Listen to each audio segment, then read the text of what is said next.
नमस्तुभ्यम नमस्तुभ्यम नमामि हम मनसाहत रहे आर्य राष्ट्र के रहने वाले भाई हम उमर भाई, आप सभी को मेरा नमस्कार है। स्वागत है आप सभी का अपने पसंदीदा प्रोग्राम नारी वैद्य का क्लब के अंदर। आज हम बात करते हैं आम, जिसे को फलों का राजा भी कहते हैं, जो बहुत ही मधुर होता है, सुस्वादु होता है, पुष्टिकर है, बलने है और विशेष करके हृदय के साथ साथ पाचन संस्थान को भी पावर देता है, ताकत देता है।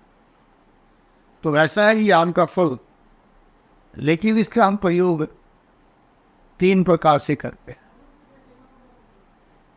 एक तो कच्चे आम के रूप में, एक आम के अचार के रूप में, और एक है पके हुए आम का प्रयोग करते हैं।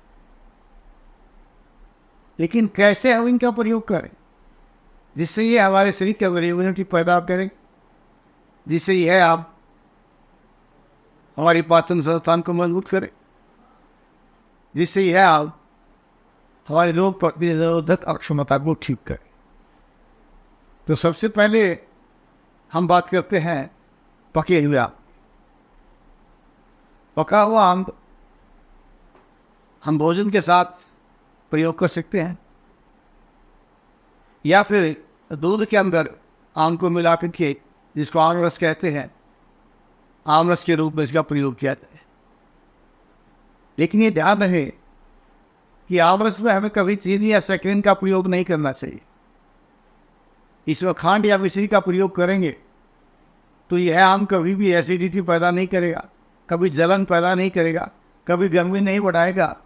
लेकिन अगर इसी आम में आम रस बनाते हुए अगर हम चीनी का प्रयोग करते हैं या शक्कर, मीठा जिसको कहते हैं, जो आप कुल्फी वगैरह में डालते हैं, और आजकल इसी शक्कर से बहुत सारी चीज़ें बन रही है जो हमारे अंदर कैंसर का कारण बन रही है, अगर वो डालकर इसका प्रयोग करेंगे तो यही आम आपके आमाशय के कैंसर को पैदा करेगा, फूड पाइप का कैंसर बढ़ाने में सहयोग करेगा, पैरों में जलन बढ़ाएगा, एसिडिटी को बढ़ाएगा, आंखों में जलन पैदा कर देगा।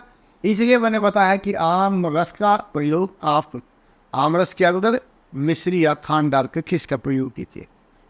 भोजन के साथ इसका एक सलाद के रूप में प्रयोग किया जा सकता है। बहुत ही ज़्यादा फायदा करता है, पुष्टिकर भी है और आपके कब्ज रोग को दूर करता है, गैस को दूर करता है, ज़्यादा दिमाग कमज़ोर हो वहाँ बड़ी ताकत देता है, आई साइट को कमज़ोर नहीं होने देता, बालों को पकड़ने नहीं देता, क्योंकि रसात रक्तम तत्व मांसान में दस्तत्व अस्थि स्थम मज्जा मज्जात शुक्रम शुक्रात गर्भम पर जाए थे। जो खाते हैं उससे रस बनता है, रस से रक्त बनता है, मांस वेद अस्थि मज्जा और शुक्र विशेष करके आपकी जठराग्नि को तेज करने का काम ये आम करता है। दूसरा, आपका कच्चा फल।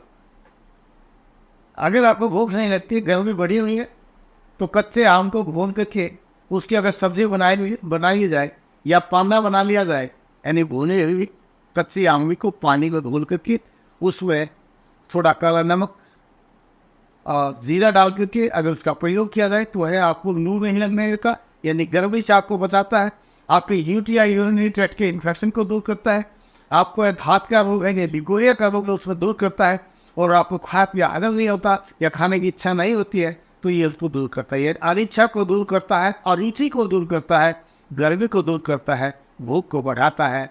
यह है आपका।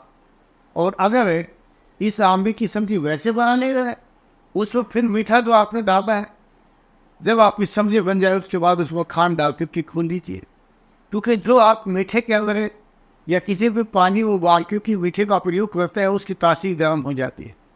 इसलिए बगैर मीठा डाले कच्ची आंबे की सब्जी बनाइए। जब आपकी सब्जी बन जाती है तो फिर उसमें खांड डाल करके घोल दीजिए। फिर यह है कच्ची आंबे की सब्जी आपकी गर्मी को, यूरिनरी ट्रैक्ट के इन्फेक्शन को, आपके लिकोरिया को, आपके दांत रोग को, यहाँ तक कि आपका शरीर अगर दुबला पतला है तो आप मोटे तगड़े होने लग जाएंगे, आपका चेहरा पीला है तो उसमें गलो बनने लग जाएगा, आपकी आंखों में मोतियाबिंद हो गया, सफ़ेद या काला, यह उसको भी काटने का काम करता है, बशर्ते कि आप इसी ढंग से बनाए। और तीसरा इसका रूप है आम का अचार। अगर आपको भूख नहीं लगती है, विशेष करके 50 साल से ऊपर के प्रत्येक व्यक्ति आम के अचार का प्रयोग करना चाहिए। एक मन में भ्रांति है, लोग कहते हैं कि अचार के साथ दूध नहीं लेना चाहिए। आप दूध अचार के साथ जब आम रस का प्रयोग कर सकते हैं तो इसका क्यों नहीं करते। आम के अचार के साथ रोटी खाइए और उसके साथ दूध ले लीजिए। आम के अचार को आप चावल के साथ भी डाल के ले सकते हैं, उसके साथ में दूध का प्रयोग कर सकते हैं। यहाँ तक कि अगर आपकी इच्छा करती है परांठे बनाने की, तो बगैर घी के भुने हुए रोटी को भर करके बना लीजिए, उसके साथ आम का अचार और दूध का प्रयोग कर लीजिए, या चाय का प्रयोग इसके साथ कर सकते हैं। अगर घी ज़्यादा डाल करके इसका प्रयोग किया जाए तो आम का अचार बहुत लाभकारी होता है। कई प्रकार का अचार बनता है, एक तेल में डाल करके तेल में डूबा हुआ होता है, एक सूखा अचार बनाते हैं जिसमें जीरा अधिक होता है। और इस तरह से आप किसी भी ढंग से अचार का प्रयोग कीजिए, कोई भी आम का अचार आपको नुकसान नहीं करता। अचार कोई भी नुकसान नहीं कर सकता, बशर्ते कि आपकी अगर पाचन संस्थान कमज़ोर है या आपको कब्ज रहती है तो आपको अचारों का प्रयोग करना चाहिए, विशेषकर आम के अचार का। आम का अचार कभी कब्ज नहीं होने देता, कभी बीपी नहीं बढ़ने देता, कभी अरुचि नहीं होने देता और कभी इन्फेक्शन नहीं होने देता।